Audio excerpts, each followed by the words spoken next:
Attack Yamaha goes to the beach. The desert is a winter oasis for motorcycle racers from all over the country, and Jorge Martin has got to be getting sick of the hospital. This is All the Sauce.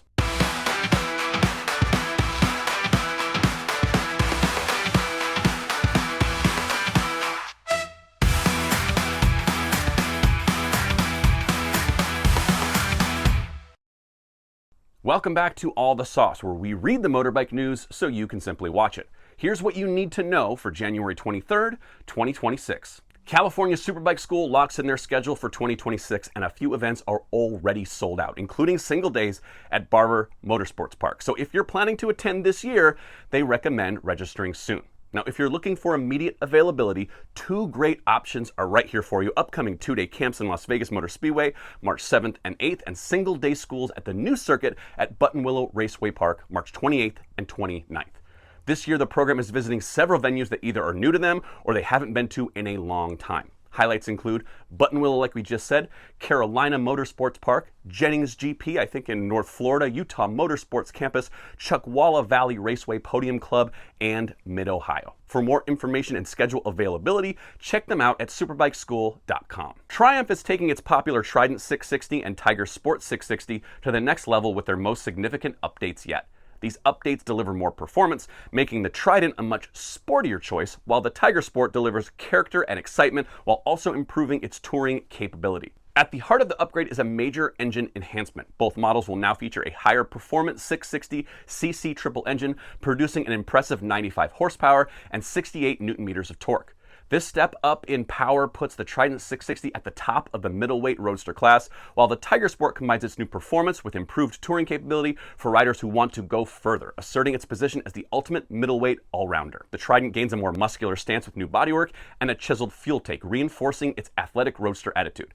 The Tiger Sport introduces a larger 18.6-liter fuel tank and new bodywork, including updated radiator cowls, improving range and weather protection on long rides.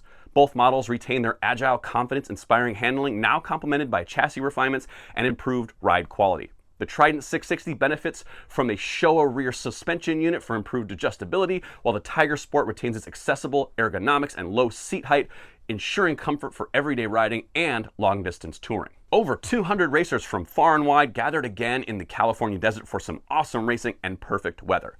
With the rest of the country covered in snow and ice, Chuckwalla was the place to be if you like going fast on a motorcycle. As the hundreds of racers who attended, they can confirm that one. Saturday's standout racers included Joel Oman winning both races in the rapidly growing CVMA Hooligans class. Sawyer Lafayette won 2 races on his ultra lightweight class bike and went on to set a new lap record on that bike on Sunday. Speaking of Sunday, in the premier race of that day, the shootout, Corey Alexander got the whole shot and was the first into turn 1, followed closely by Dion Campbell. Now, technical issues during qualifying prevented Bryce Cornbow from recording a lap time. So because of this, he started at the back of the grid. However, by the second lap, Cornbow had worked his way into third position. Alexander and Campbell ran nose to tail the entire race, with Campbell pressing Alexander, but never really being able to mount a challenge for the lead. At the finish, it was Alexander for the win, Campbell second, and Cornbow in an impressive third place. Full race results can be found in the link in the description of this video, or check out CVMARacing.com for more about the series. Team Roberts is proud to announce their Moto America Talent Cup rider Kensei Matsudaira's confirmation to also race in the FIM Moto4 Latin Cup in 2026. The Moto4 Latin Cup is a new official step in the MotoGP Road to MotoGP program, evolving from the Latin America Talent Cup in 2026 to provide riders aged 14 to 19 a clear path to MotoGP on identical Honda bikes, ensuring fair competition, offering training, logistics, and global visibility. It aims to develop talent for the next step in international competition in series like Red Bull MotoGP Rookies Cup and Moto3 Junior World Championships. Building upon this year's racing of the experience in North America, Europe, and Asia, it will be Kensei's first time competing in Latin America, where he hopes to fight for wins and podiums in another new challenge in his career. Matsudaira said, "I'm very excited to be able to join the Moto4 Championship in Latin America. I've never been to this part of the world, but I've always loved the culture and especially the enthusiasm for motorsport, and I can't wait to race there." The 2026 Motul FIM Superbike World Championship season officially got underway at the Circuito de Jerez Angel Nieto as teams and riders returned for the first private test of the year. Persistent rain throughout the day significantly limited track time, with 2025 runner-up Nicola Bulaga choosing not to venture out on the track for the first day of action. Even so, the session allowed teams to carry out initial baseline checks, assess new working structures, and begin early evaluation work ahead of the season opener in Australia next month. Day 1 results saw MotoGP alum Danilo Petrucci top the timesheets. Now, Day 2, we did see Nicolo Bulica on track, and to no one's surprise, he ended the day in top spot, with Alex Lowe's, Xavi Vierge, Sam Lowe's, Michael Vandermerk, and Iker Lecuona also taking advantage of a drying track surface to dip below the 140 barrier. However, Bulica's top time of 139.331 was almost 3 seconds off his pole position time from last October, so conditions were clearly still far from perfect. Moto America's Jake Gagne has officially announced his retirement from Moto America, closing the book on one of the most successful runs in recent Superbike history. While still having elite speed, an arm injury has hampered Gagne over the past 2 seasons. It's obvious he still has the desire to fight for wins and championships in the Superbike class, but he just can't be the rider he wants to be while carrying this injury. When he was on, he wasn't just winning, he was controlling races, seasons, and championships. If you beat Jake Gagne, you earned it. With 41 career Superbike wins, Gagne ranks 4th on the all-time list behind Cam Beaubier, Matt Mladen, and Josh Hayes. Now, what's next for Jake? Well, that hasn't fully been laid out, but his impact on Moto America is locked in. Championships, records, and a legacy that is going to be referenced for a very long time.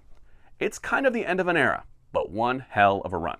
In related news, it's official. JD Beach will be on a Yamaha Superbike for the 2026 season, replacing Jake Gagne at Attack Performance Progressive Yamaha. Beach is one of the most versatile riders in the paddock. Race winner, Superbike veteran, and a guy who's proven he can jump on almost anything and be immediately competitive. No doubt his performance last year in the Stock 1000 class on the CBRRRRR piqued the interest of Attack Yamaha head honcho Richard Stamboli. For the team, this adds a rider with experience, consistency, and a deep knowledge of how to develop a bike over a long season. For JD, this is a return to the Superbike class with one of the most polished operations in Moto America. Teaming up with last year's title contender Bobby Fong promises to give the Attack Yamaha squad the most potent 1-2 punch in the Moto America paddock. The Monster Energy Yamaha MotoGP team officially launched their 2026 campaign at a spectacular event in Indonesia, marking the beginning of Yamaha's V4 era. The presentation introduced what Yamaha is calling a refreshed team color scheme, but I'll let you be the judge of just how refreshed that is. More importantly, the unveiling showcased the completely redesigned YZR M1. The team's presentation was part of Yamaha Motor Indonesia's 3S dealer meeting, the largest Yamaha dealer meeting in the world, held at the Intercontinental Jakarta in Indonesia. The popular event was the perfect occasion for Monster Energy Yamaha MotoGP team to introduce its 2026 lineup and unveil the all-new M1 and updated livery. Yamaha MotoGP management was later joined on stage by factory riders Fabio Quartararo and Alex Rins, who had the honor of unveiling their 2026 Monster Energy Yamaha MotoGP YZR M1s for themselves. In addition to Yamaha, we also saw launch events from factory Ducati Lenovo team and VR46 as the paddock gears up for winter testing just a few weeks away. One rider who won't be participating in the first winter test at Sepang looks to be former world champion Jorge Martin. Martin has undergone 2 surgeries in recent weeks as he continues recovery from injuries suffered last season, and now he's very unlikely to take part in the first MotoGP preseason test. Martin first had surgery to address the scaphoid injury in his left hand, an issue that dates back to February of last year. He then went back under the knife to repair his right collarbone, which he fractured during the sprint race at the Japanese Grand Prix in late September. Even though he did get back on the bike after both injuries and was considered fully fit, he never really felt physically at 100%. That led to this latest round of procedures as he looks to properly reset heading into 2026. This will be the second season in a row Martin will miss crucial time during the off-season testing program. Not the ideal start to the season for his second and maybe final year at Aprilia. And now for the Throttle Sauce social media saucy clip of the week. This one comes from TikTok user AllIn93, showing that Marc Marquez may have a career on the dance floor lined up after he's finished racing. I won't lie, I kind of like this current version we have of Marc Marquez. Well, that does it for this week, and as always, let us know what you think of any of the stories we've covered, and make sure you like, follow, share, subscribe, mash all the buttons so you can stay up to date with everything Throttle Sauce. If you're in the business of motorcycles and have a press release we need to see, or you're a rider with a saucy clip you think deserves to be featured here, hit us up with an email at pressreleases@throttlesauce.com. And until next time, that's all the sauce. Let's go. I wake up to a little bit of drool on my pillow, feel like it's gonna be a bad day. Yeah, I'm tired of shit, and the car, yeah, hold my beer for a minute.